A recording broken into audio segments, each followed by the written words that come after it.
So, welcome everybody to the Power of Sport. I'm in England mood today. Hold on, other side. Watched Dear England. Started looking for basically Dear England helped me look forward to the World Cup because I wasn't really because of all the stuff around it. But today, welcome everybody. Welcome to the listeners. John Shiels is with me. Spent 47 years working in organisations around Manchester United. Most recently as the CEO of the Manchester United Foundation. Started through the Bobby Charlton soccer schools, running programmes now across the UK and in over 70 countries. During John's tenure, the foundation expanded to last year helping 42,000 young people, played a pivotal role in women's football at the club and in the COVID response. John is a coach, an educator, passionate about leadership in all its styles, has met some massive figures who we'll talk about over the years. And John is actually the last day of those 47 years today. So it's a really big day as we're recording this.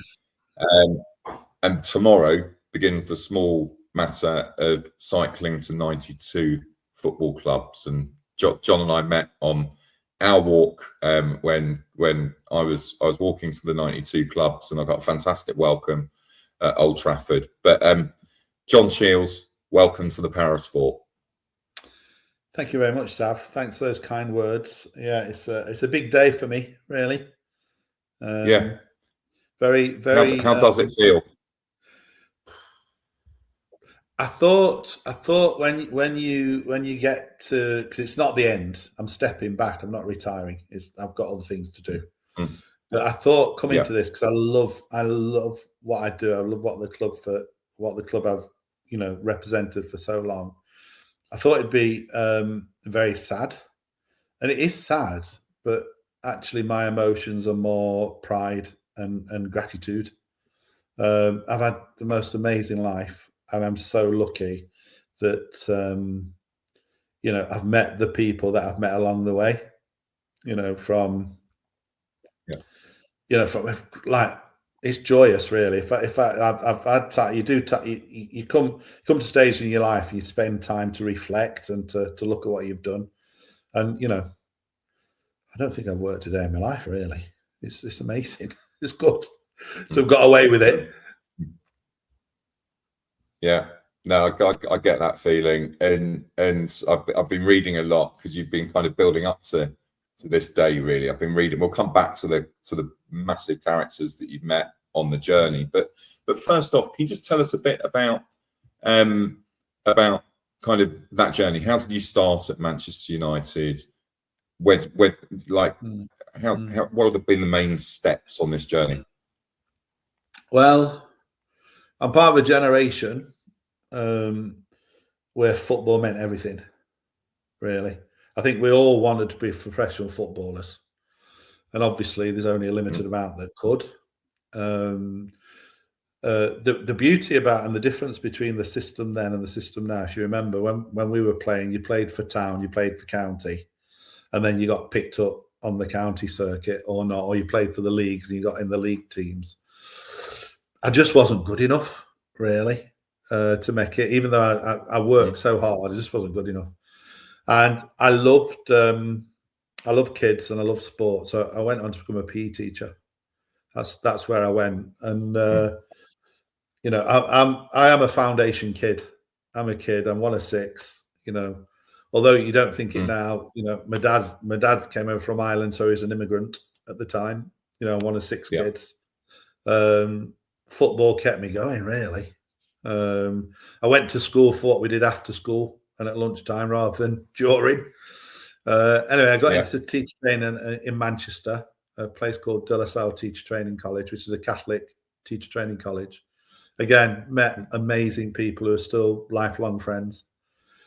And during that, during the first year of there, I took my coaching badge. It used to be called the prelim coaching badge. So I took that at college. Yeah. And even then, I've always taken leading roles in what I've done. So if you're at primary school, I'm a prefect at primary school, or I'm a monitor at secondary school, head boy, and I went to college and did the same sort of thing. And we did this FA coaching course. And again, people of our age will understand the FA at that stage was made up of lots of volunteers, mainly teachers actually, who did the coach education. Yeah. So I was taught by a gentleman called Ray Whelan, who became very fundamental in how my life developed, really. He came up as an English teacher by day and an FA coach at night or at weekends. And he came and I said to him after the first week, he said, look, next year when you come, we need you here next year. Next year, I'll get your people signed up. I'll sort out all your kit. I'll get the pitches done. I'll get the nets up, and which to Ray was manna from heaven, because otherwise he'd be there for bloody hours and hours. Anyway, we did that, and it wasn't long after we did that Ray then became, again, part-time, but he became director of Bobby Charlton Soccer Schools. So that was in 1979. He became director, and then obviously I identified in me, a young lad, hungry, does what he says, make sure he does it and gets it done and does extra. And I've always tried to do, if people ask me to do something, I do it properly, and try and give extra value. And I was right place, right time. And then that was it. The trigger had been pushed. And then I worked through, almost like American style. I worked through college. So I did 2 days at college and 2.5 days doing Bobby Charlton's. So I worked on my way through college, and then it just grew and grew and grew. It was well before its time, really, and it was lovely. It was fantastic.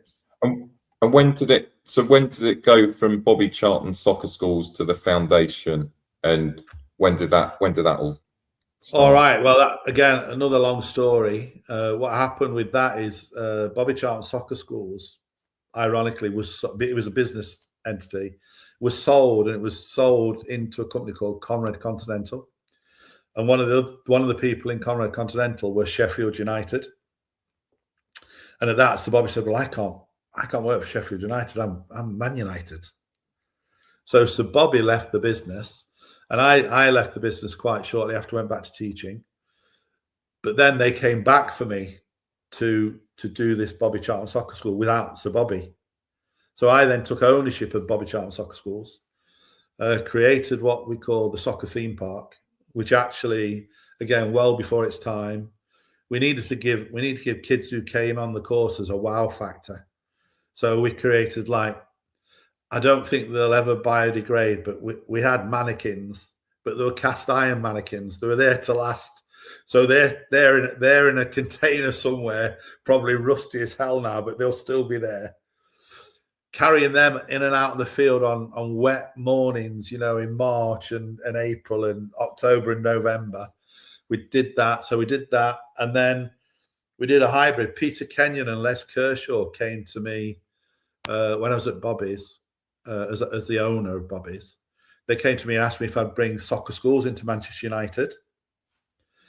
So I did. I bought soccer schools into Manchester United. It was in a hybrid to start off with. They said, it's around early 2000s, 99, 2000s. And if you can imagine, when we won the treble, every kid in the world supported Man United. And the remit was, we want you to do soccer schools and try and service every kid who can't come to Old Trafford. So for 3 years as Bobby Charlton's Man United, we did 150 2-day roadshows around the country for 3 years. Wow. I should be a rich man, but I'm not. I love the product too much, and the Man United people are cleverer than me, and they just got it. Anyway, and then I moved over to Manchester United as part of the Nike sponsorship deal, and I was in there for a period. I did write this. Had a bit of a fallout because they were very commercial. I wanted a value for money sort of product for the kids. Yeah. So they moved me from heading it up down into consultant, which again broke my heart at the time. But when you've got 4 boys to to feed, and 4 big boys to feed, and you forget your ego and you carry on. And then 2007, 2008, the foundation came around, and the foundation was it just I didn't get it the first time, but I was consultant too. And the foundation is just my dream job. It's football, it's education, it's looking after kids who are socially challenged. I just arrived. I was in heaven, and I arrived in deeper heaven when I got that job. Brilliant. And did that absorb then? That absorbed the soccer schools, the Manchester United Foundation absorbed it? No, the soccer schools ran independently. Manchester United soccer schools ran independently with club, because the foundation's a separate entity. All the charities in the country, the sports charities, I think every one of them, there might be 1 or 2, but every one of them is a separate entity. I think it's funnily enough, Arsenal is the one. Arsenal's the one that isn't. isn't. And Freddie at Arsenal. And that's why I want to go around, and I need to explain to people that these charities are, to a great extent, are independent and self-funding. Yeah, and totally. It's an important job that they do. That this free football for kids, which is my next step. You can't get free football, and if you want to play affiliated football now, it's 35 to 40 quid a month. Now, if your mum and dad can't afford food, they ain't going to pay for you to play football. So that's the next stage now. That's the next couple of months, going and pushing that. I'm totally with you on that. Local, under 12, son of a mate, local team here pays £520 a season. Well, you're not paying that if you're from a low income household, right? So massive passion. Yeah, and you're not. It's not just that; it's the whole for our kids who, through no fault of their own, find themselves born into the wrong household, and it's not their fault. They don't get, and it's they don't get any enrichment at all. But I can't solve the whole enrichment piece, but I can vocalize the football piece. There's too many people. There's too many of us who've got so much from it. We need to give a bit back so we can keep it going. Agreed. And you talked about the foundation being built in love, right? And to be able to so I'd love to know what you mean by that, but also just reinforcing 42,000 young people that you worked with last year. How do you tally those two things? So build something in love and care and knowledge, and then the massive scale that you've achieved. So one of the biggest things that we get when we talk, because we talk a lot to the children we work with, children and young people, and more importantly, we listen a lot. So adults tend to say they do, like a lot of people do, youth voice, but what a lot of people don't do is adult listening. So we listen a lot to what the kids say. And one of the things that the kids say is that they lack a feeling of belonging to. So if you look at the structures we had, a lot of families now are more dysfunctional than they used to be. We were brought up when your uncles and aunties were close by, and you could do, church and spirituality was greater, really. So you'd go and that'd be replicated at school. You might be in a unit. You might have done Cubs or Scouts or St. John's or Army Cadets, or you'd have played your football. A lot of these kids, the old boys clubs, boys and girls, lads and girls clubs, lads clubs, boys brigade, scout. There was so much for children to do then, and now, unless you've got money, there isn't. So these kids don't have a feeling of belonging to anything. And because they don't have a feeling of belonging to, their association with adults is limited. It's at school. But even schools now, when the school is geared to examination success, the relationships that teachers used to have. If I say to your listeners, what was your favorite lesson? I would say 9 times out of 10, your favorite lesson was with your favorite teacher, because they built something with you that was beyond the maths or the chemistry or the football. They knew you and they cared for you and they demonstrated that. So my job as CEO was to always to protect the integrity of the charity, but to do the best job we could with the charity. The people who go out and do the work of the charity, if they don't feel love and they're not loved, they ain't going to give love. So how do you do it? You know, it's a team effort. You know, my job in the foundation is CEO, but actually, if a job needs doing, I'm down there with you, mate. It's not, you know. Yeah. And by the way, when you come in the office, it's adult to adult. It's not rank and file. We have proper conversations. So, you know, we had a tough time last year at the foundation. We had to do reorging and stuff. And people who'd worked really hard to get promotion, we had to put them back because it saved us some money on delivery. And we had this open conversation. There were about 20 of us in the room. And one of the guys, and this again is great. This is love, where you can say things and it doesn't affect you. And he goes, you know the problem with you, John? I said, what? He said, all you think about is the kids. I went, yep, that is, thank you. He said, you don't think about us? I said, I do actually, but I can't think about you more than I think about the children. And we've since had a conversation where he's come and said, you were right on that. His emotion was, but that's good, that's healthy. So love is totally where people are safe, secure. You know, again, a reflect on what you're proud of. And I'm proud that my colleagues could bring their kids into work, could bring their baby, like they love bringing their babies into work. Well, that's amazing that they dare trust us to bring their kids in, and we loved them. Yeah. You know, and they go out there, and it's, you know, it's about knowing the person beyond the role. It's about catching them being good. Yeah. And it's about not blaming them if what it goes wrong. A lot of good leaders. Yeah. That's what real leaders do. That's what Fergie, Klopp. Yeah. First of all, they needed to learn about the people they were working with, and then once they knew about them and they cared, they could take it from there, right?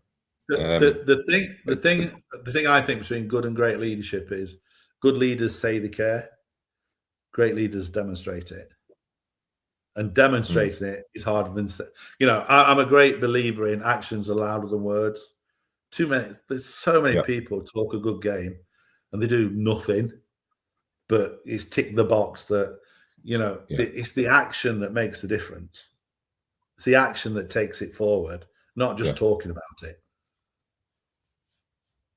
No. So talk a little bit about women's football now, John. So, you know, I think it's fair to say that clubs have, you know, they might be prioritising it a bit more these days, although there's been some high-profile casualties recently, which has been quite sad. But it wasn't always the case. And when Manchester United weren't prioritising women's football, because there's a lot to do, the foundation kind of took it under its wing. Tell us a bit about that. Yeah. So there was a time when I think the club did have an adult women's team, and that disbanded. And we had, you know, we always had a section for the girls. So ultimately, you know, I think it's amazing that that women's sport, not just football, cricket, rugby, is getting better and better and better. Because actually, it's probably the women that are the child's first coach. So if you can get women activated in doing stuff, they're more prone to be activators afterwards. So and again, a lot of the work we do at the foundation is not the person in front of us. We go back. So we intervene and get it right with the person in front. What comes behind them is what works. And that's the same with women's football. So, you know, we said we'd always continue doing the girls section we had a big fight really because obviously, as you say, it's easy now when football's really popular, but it wasn't that. The girls wasn't of interest, and now it is. So we kept going, and there was a particular character, a woman called Emma Fletcher, as feisty as they come, but she was dedicated. She was dedicated to making this work. And I just worked alongside her, facilitating and giving her the capacity and giving her the punch to take it forward.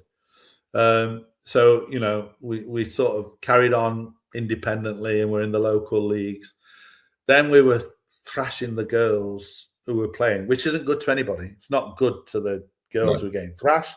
It's not actually good to the girls who are thrashing. They don't learn anything. So then we had to fight really hard to the FA to try and get a centre of excellence because we didn't have an adult team. So centre of excellence was we're only going to. Then we got a centre of excellence team. We got a centre of excellence going, and we started playing against the clubs again. Then a guy called Matt Johnson came in.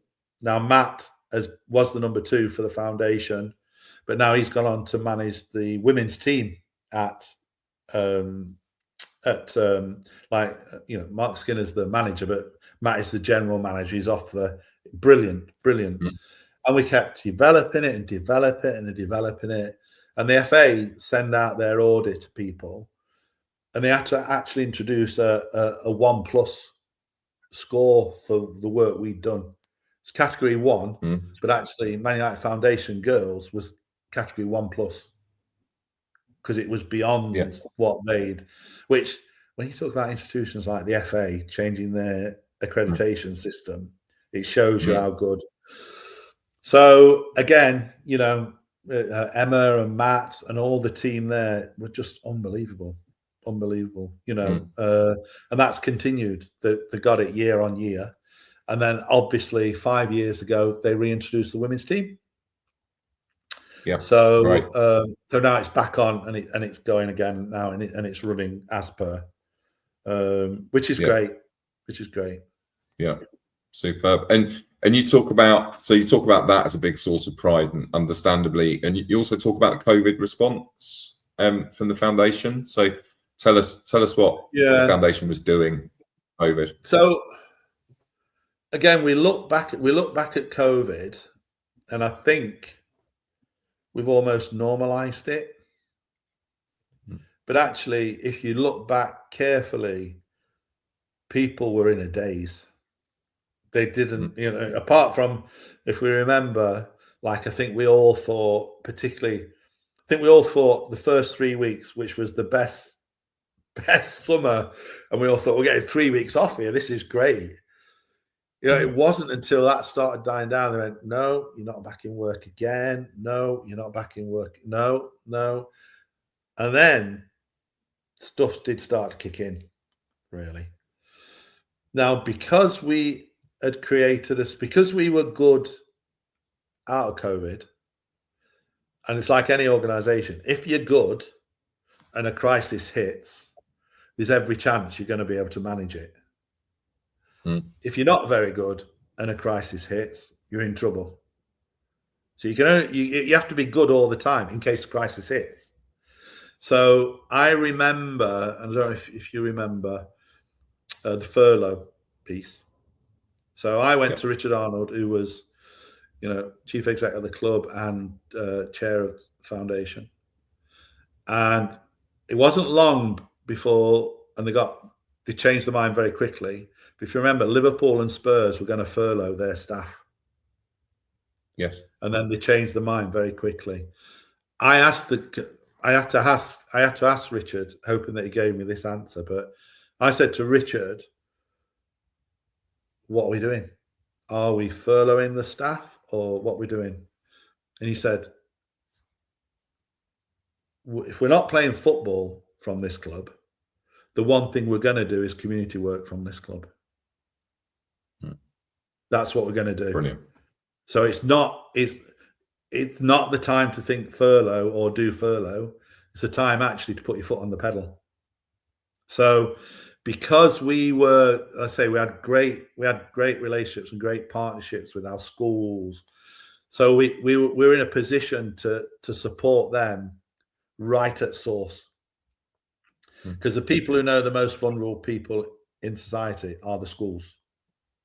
More so than councils, and they see it on a day-to-day basis. So we helped them, and we went in and gave them money and grants that they didn't have to.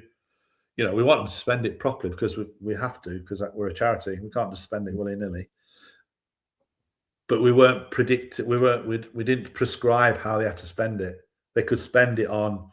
So, for example, we had a special school, and what they did was they sent out packs to each of the children's homes, which were all different, because they're all different. And I remember, and this is how much it doesn't take much to make a huge difference. They sent out a creative arts pack to a family that had an older teenager Down syndrome girl and an older mum. Really, that was their family, an elderly mum. And in this creative arts pack, there were bits and bobs and stuff, but the young person took to making mosaics. They loved making mosaics, which was paper plate, sticky back plastic, a paintbrush, and a bit of glue.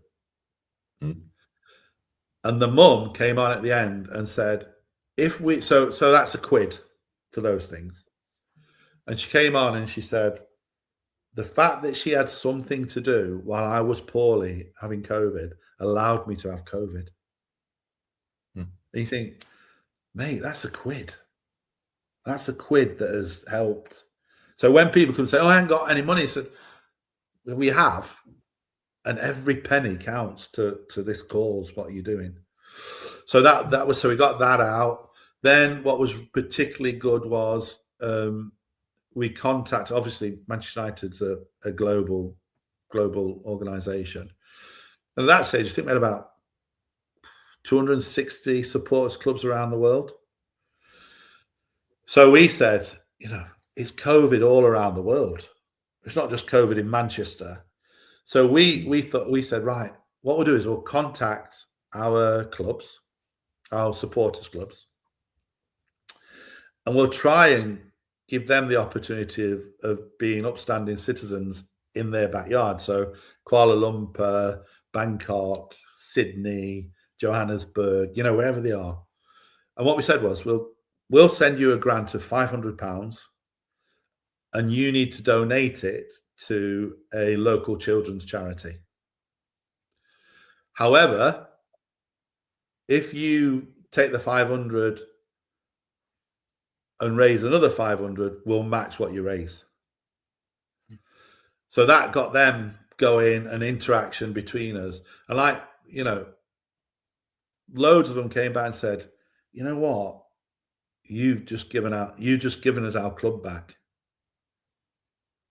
Because someone like Manchester United, obviously, and I still don't get my head around it after 47 years.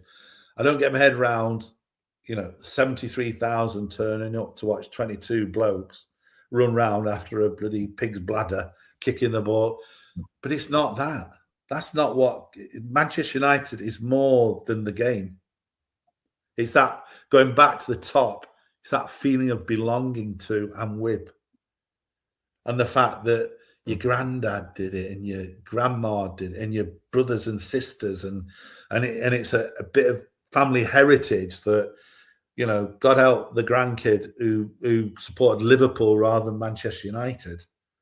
It's that feeling of belonging. And Manchester United is different because it's had its adversaries and then been able to bounce back from it. And the messages and the the feeling that you get of being together in there, and it's more than a club. Yeah. I think there's a few: Liverpool, Barcelona, Real Madrid. There's a handful that are more than a football club, and the foundation is the soul of that, really. I totally agree. And what your football watching habits personally? Do you your last day today? But will you carry on watching? Do you just go to a few home games? Do you go to away games? What's your right? what are you I used to go. I worked every home game, basically. So every home game I would go to, meet people, greet people, and do what you do. Didn't go to many away games because I had to have some time off.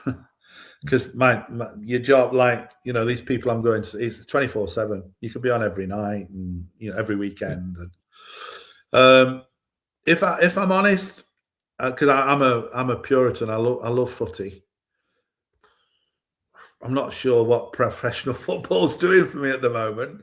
I'd much rather go and watch one of the local league, one of the non-league teams, really. And you see Flo and Marge doing the pie and peas and gravy, and you're listening to the banter in the crowd, and the football's not that good. As a sort of a licensed coach, the sadness about doing your coaching badges, I'm sure there's lots of people who do, is you never see the purity in a game again because you've got a critical eye from then on. So you lose the fun of. But probably the most entertaining games, and I've looked forward to, and there aren't many, is I've looked forward to watching PSG this last couple of years. The game against Bayern Munich, and the difference was both teams thought they could win, so both teams played to win. So every time they got the ball, both teams wanted to go forward. Mate, how boring is it now when it's chess? Well, I don't prescribe to chess. I want gladiatorial invasion game where give me a 6-5 and that's great. And then obviously we've got a VAR coming in now where you can't celebrate in case it's not a goal or whatever.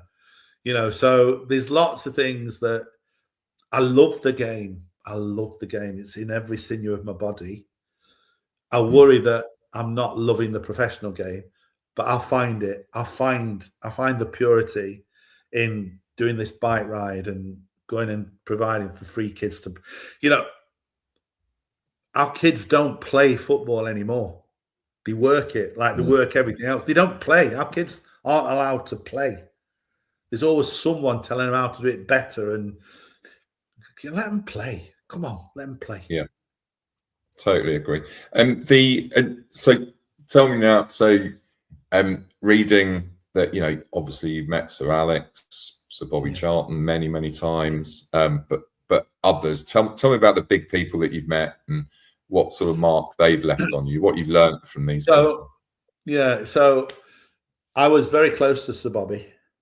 So for years and years, and sort of travelled wide and far with him. And, Sir Bobby was like royalty, really. Again, I'm that little lad from Sandy who struggled, to get, and then you're going on, great flights and brilliant hotels, and along the way, you just meet some of his pals, really. And I remember this one day, probably we were in London, I think. And he didn't tell me. He said, "Yeah, well, we're going in here, and when you get in here, Pelé's in here." I went, "What? Pelé?" Yeah, Pelé's in here. And I went, and the image of Pelé is the one where he's floating in the air with the header, where he's massive, isn't he? And I went in, and I shook his hand. And I thought, God, you're not very big, are you? That was my first of probably one of the best players ever to have played. And he wasn't very good at English. And you just sit in awe of those people.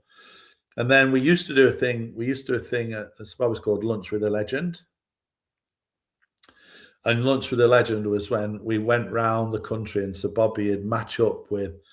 So if we went to Aberdeen, it'd be him and Dennis Law, who would think. Or if we went to Wales, it'd be him and John Charles, or or someone else down. Anyway, we had this very special guest, which was Franz Beckenbauer, who came over to a Manchester lunch. And again, it was like footballers aren't big lads. They're athletes. Like someone like Rio is tall, but they're thin with it. They're not, Yeah. And Franz was as well, but they have this awe about them. And then the other one, because it was one of Sir Bobby's favourites. We were over in Real Madrid at the Bernabeu before it got converted to the new stadium, and we're doing a Legends game. And there in the corner, sitting over in the corner, was a very, very old Di Stéfano. And he just used to come in and sit in the reception area and just be there.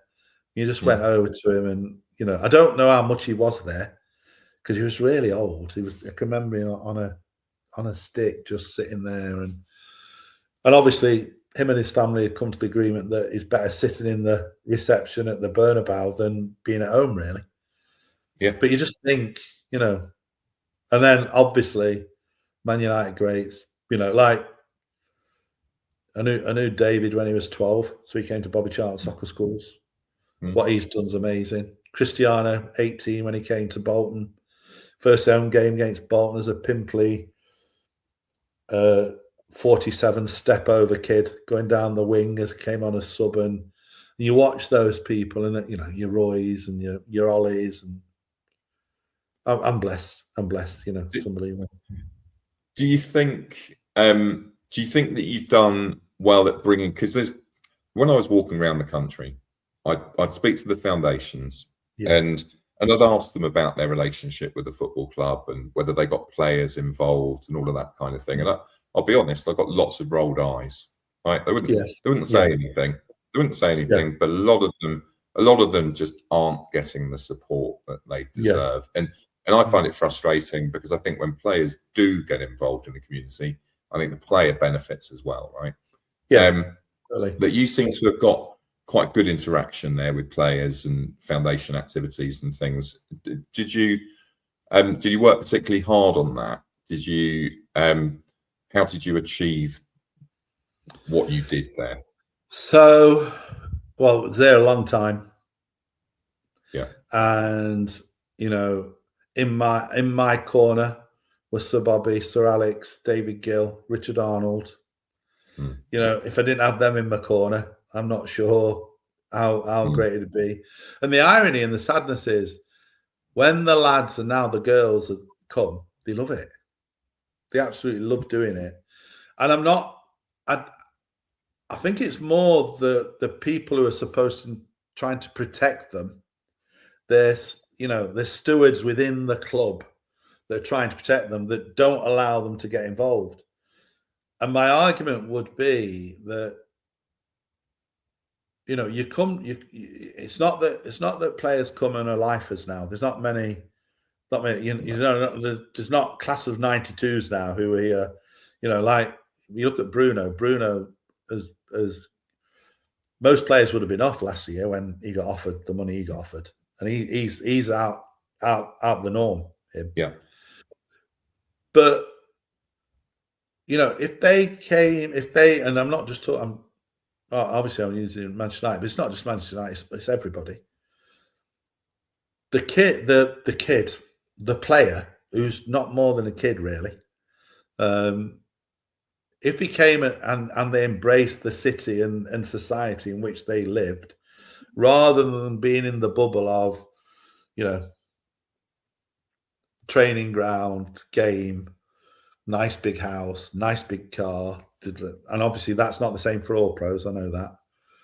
But if they embrace the community in which they live, they'd be better people, for sure, and probably better players, really, because there'd be more balance in their head. Whereas it is now, or they tend to they could come to Manchester for a 3-year contract, 4-year contract, and not really have gone off the beaten track in any shape or form. And a lot of the people, particularly on abroad, when you take them in the community, they're more aligned to that than they are to the big house that they've got. And it's like, you do it, Zav, I do it. I say I'm probably one of the most selfish charity people in the world, because I do it, and I do it really hard, and I work really hard at it, because it makes me feel absolutely fantastic. You do good, you feel good. It's totally. Like I said, you send them out, if they can only demonstrate love if they get love. You have to walk the walk as well as talk the talk. Yeah, and so we've seen. I'm massively excited about this whole sport for good sector. Right, as I walked around, I saw just so many incredible stories, and the relationships I've built during that. I'm just absolutely privileged to learn about them. And we'll come onto your cycle. Come onto your cycle in a minute, but there's still very low awareness of what sport is doing for good, what football's doing for good. You've seen it firsthand. What could we all do? What could football do? What could sport do better to amplify this ridiculously good work that is going on out there? And I don't just mean sport, getting kids playing sport. I mean, tackling crime and supporting people with Parkinson's and all of that kind of thing. How can we get that message out there collectively more powerfully? The thing is that we get as a foundation, the question is, well, no one knows what you do. Now, there are charities, like, I think there's something like 70,000 charities around the country. 170,000. Okay. Yeah. And you know what? I bet all of them do an absolutely fantastic job. But unless you access it, you don't know about it. So unless you've done that, my thing is that, and this is the story of the bike ride, is that if you've had, as I said at the start, my generation, there's nothing but football for us, for the boys anyway. I don't actually know what the girls used to do when we were growing up, because their sport was limited then. God bless, they've got different things now, but for boys, and it formed all our characters, for sure.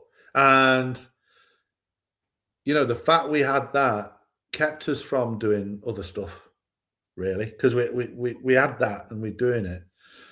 And so, like, football facilitates all this, but it shouldn't just be it's not a football issue, and as much as I dislike it, the football clubs are businesses as well now. Yeah. But it's not like when people say, I think we probably invest about 7 million last year in the program, 42,000.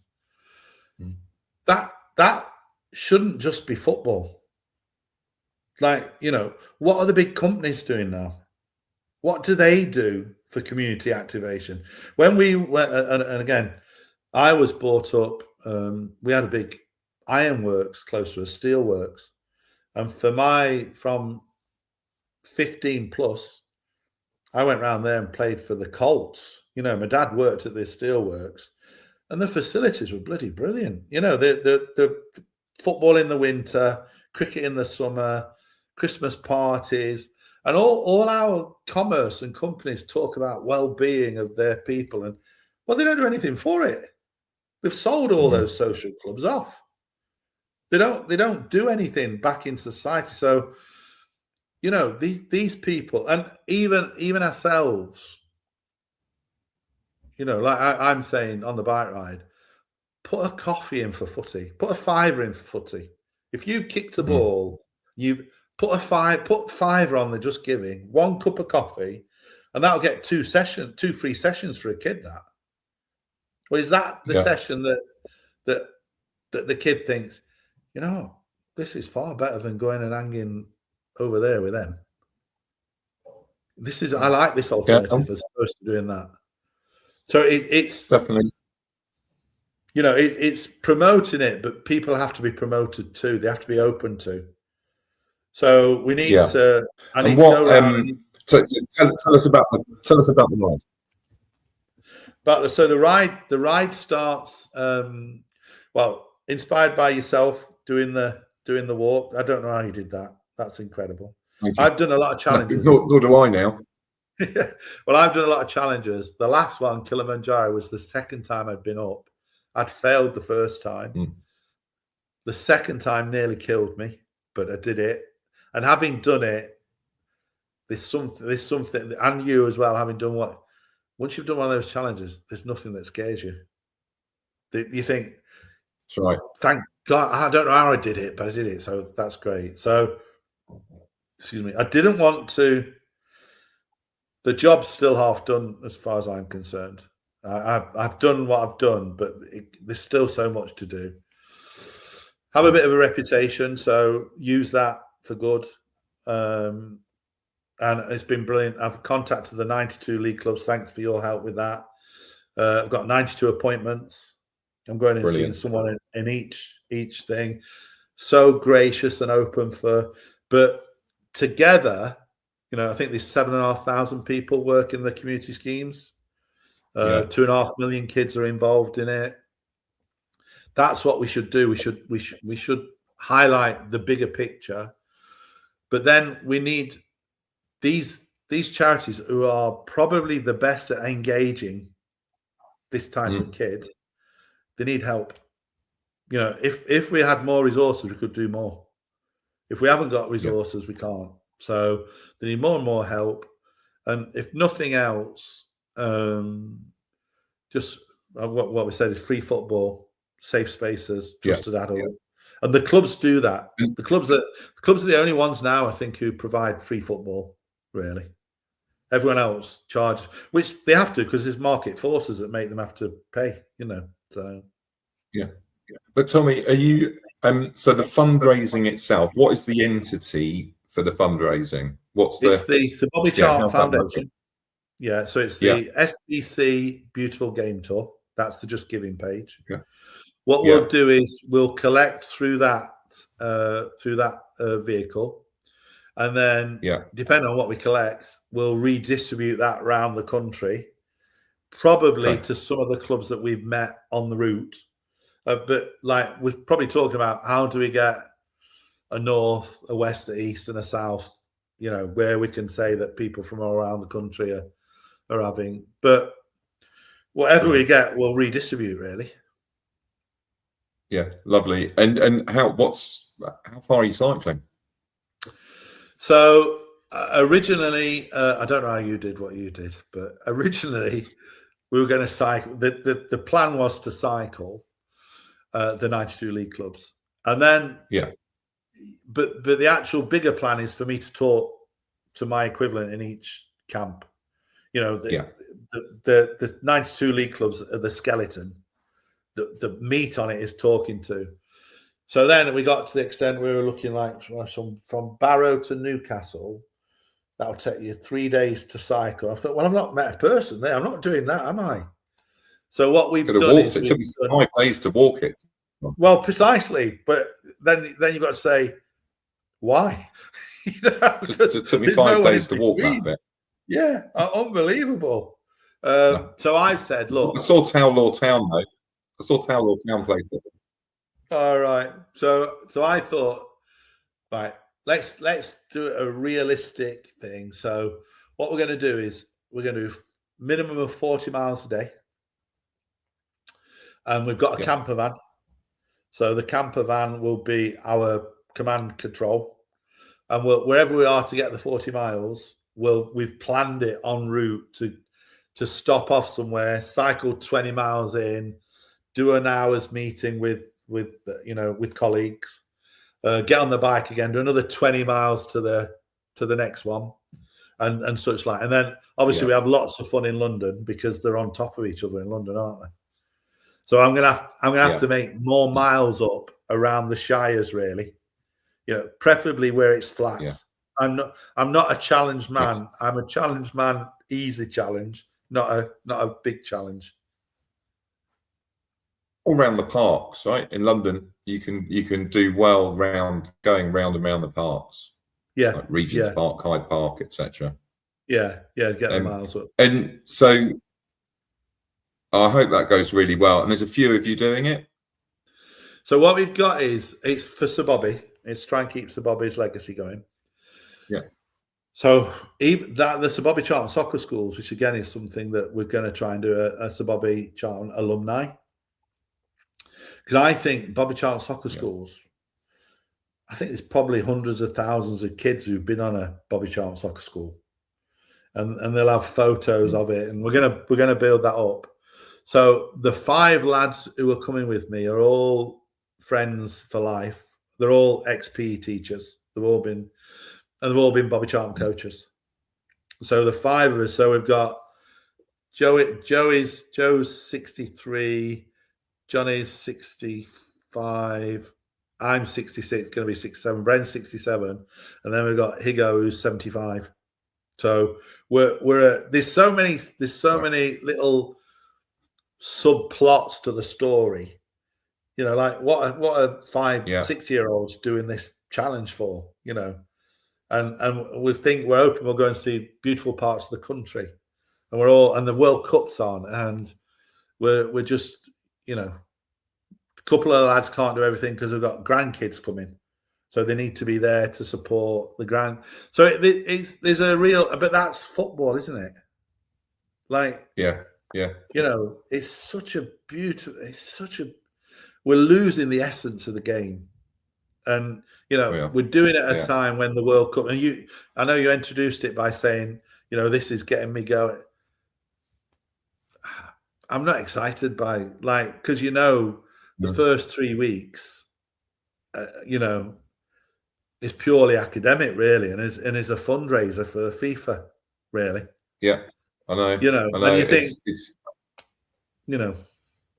it's very difficult. It's very difficult to get up for it, but I think Dear England helped. Southgate talked about meaning, didn't he? And I think if football talks about meaning, have you seen the stage? I've seen the stage play. No, I haven't yet. No, the stage play is worth going to watch. It's really good. And then he did. Look at the work Gareth's doing now. Amazing, phenomenal. That documentary on Monday that he did it's a lot of what the foundations are going out. It's exactly what the foundations are doing. The other similar one in sport was the Freddie Flintoff stuff he did with his cricket. And that's exact. If people say, "What do you do?" they're the sort of things we do, really. Yeah. And obviously, there's a profile with that. There's nothing better with Freddie. He took people abroad. We took an ability counts kids with disability to Colorado. Amazing. We take kids to Munich. We take kids over to Ireland.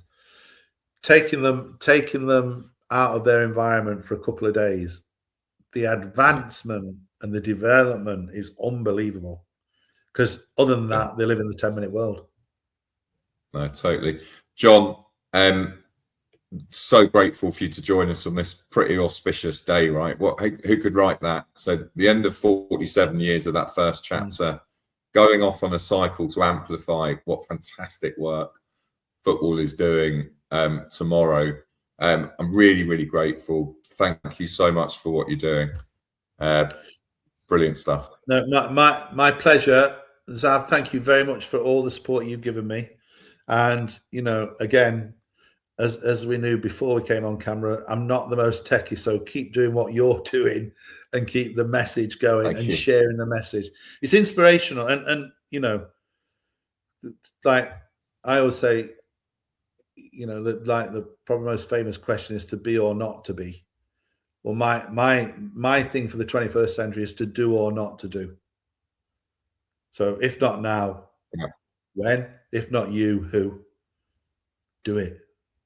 You know, do something, do something good, play it forward, everybody.